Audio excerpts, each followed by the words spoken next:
New details, leaked evidence, and now serious questions about how this information got out. NBC's Dateline aired a new episode on the Idaho college murders, and it included shocking revelations you haven't heard before. Like who Bryan Kohberger called right after the murders, never before seen photos found on his phone, and new claims about the crime scene itself. So, what exactly did Dateline reveal, and what could it mean for the trial? Let's recap.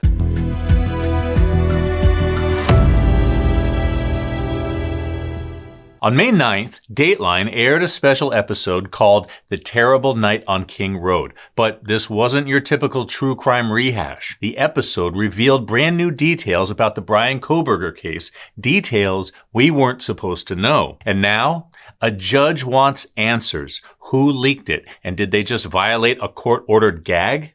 So, what exactly got out? Let's start with the night of the murders. Investigators say Bryan Kohberger's phone was turned off sometime before 3 a.m., about an hour before the killings. Then, he allegedly went to the house on King Road. According to Dateline sources, surveillance video shows a white Hyundai Elantra believed to be Kohberger's circling the victim's home multiple times in the early hours of November 13th, starting as early as 3:30 a.m. And it wasn't his first visit. Sources say he'd been in the area 23 times before the murders, starting back in July 2022 after he was invited to a pool party in Moscow. So, what happened inside the house? According to Dateline's inside source, the killer comes in through the sliding glass door off the kitchen, the one that was left unlocked. His intended target? Maddie Mogan. He went straight upstairs to her room on the 3rd floor, but when he gets there, she's not alone. Her best friend, Kaylee Gonzalez, is sharing her bed. A struggle breaks out, and it's loud. Downstairs, Xana Kernodle, who's scrolling through TikTok and ordering DoorDash, hears the commotion and goes to check it out. That's when the killer sees her. He chases her back to her room, accidentally leaving the K-bar knife sheath behind. He stabs Xana to death in her room, then turns on her boyfriend Ethan Chapin, who's asleep in her bed, killing him too. Then he does something unexpected. He carves up Ethan's legs. With 4 people dead in just minutes, the killer sits down to rest on a chair in Xana's room, leaving behind a bloody seat print. Then he walks back toward the sliding glass door, passing a dazed Dylan Mortensen, one of the surviving roommates. If she'd said anything or screamed, she might have been killed too, but because she stayed silent, she may have saved her own life, experts say. By 5 a.m., Bryan Kohberger's phone is back on and pinging a tower just south of Moscow. Minutes later, he's back at his apartment in Pullman, Washington, just 15 minutes from the crime scene. And that's when the calls started. At 6:17 a.m., he makes 3 calls to a number registered to his father, Michael Kohberger. Each call lasts from 30 to 54 minutes.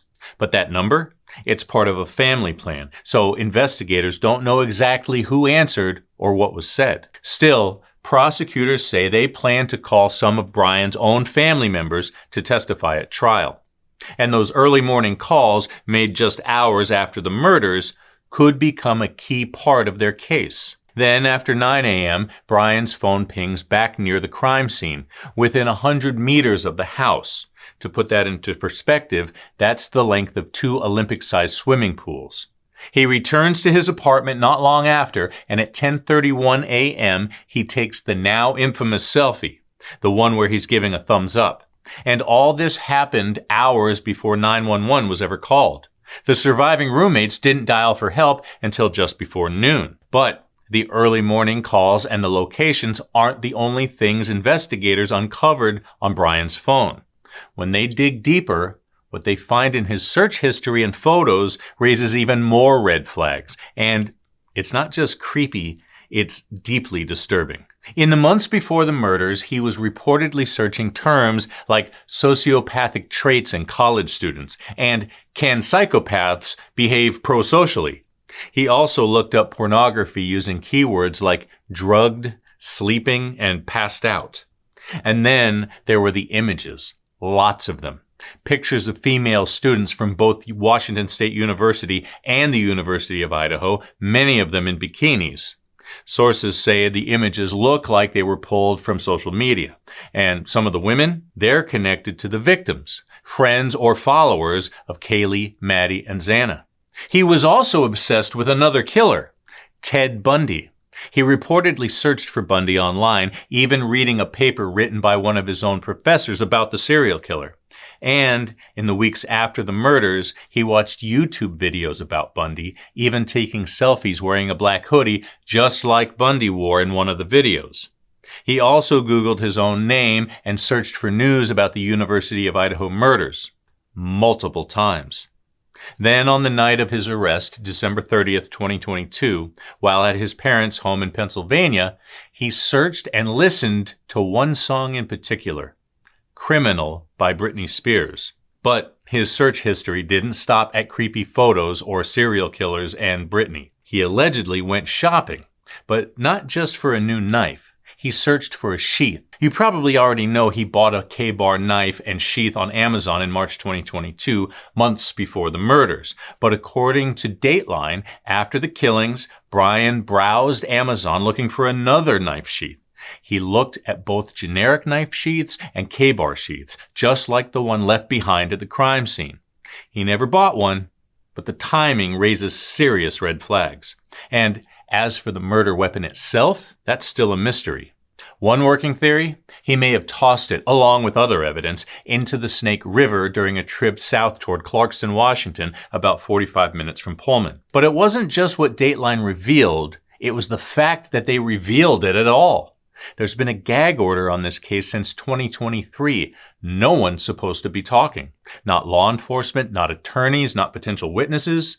So how did Dateline get access to all that sealed evidence? Now the judge wants answers. He's ordered both sides to turn over the names of everyone who had access to the leaked material and figure out who broke the rules. The judge says the leak could impact the fairness of the trial and the integrity of the jury pool. So, to protect the case, he's making changes. Rather than seating the usual 6 alternate jurors, the judge has decided to add 2 more for a total of 8. Now that means if any jurors are dismissed, whether it's due to media exposure, illness, or anything else, the trial can still move forward. It's a rare move, but in a case this high profile with a gag order already in place, it shows just how concerned the court is about keeping things under control. Bryan Kohberger's trial is set to begin in August, and prosecutors have already said they'll seek the death penalty if he's convicted. As for Bryan, he's pleaded not guilty to all charges. His alibi? He claims he was out driving around that night, looking at the stars. But there's a problem with that. Weather reports show it was cold and cloudy with 0 visibility. And now his defense team is trying a new angle. They're suggesting someone else committed the murders and planted the knife sheath to frame him.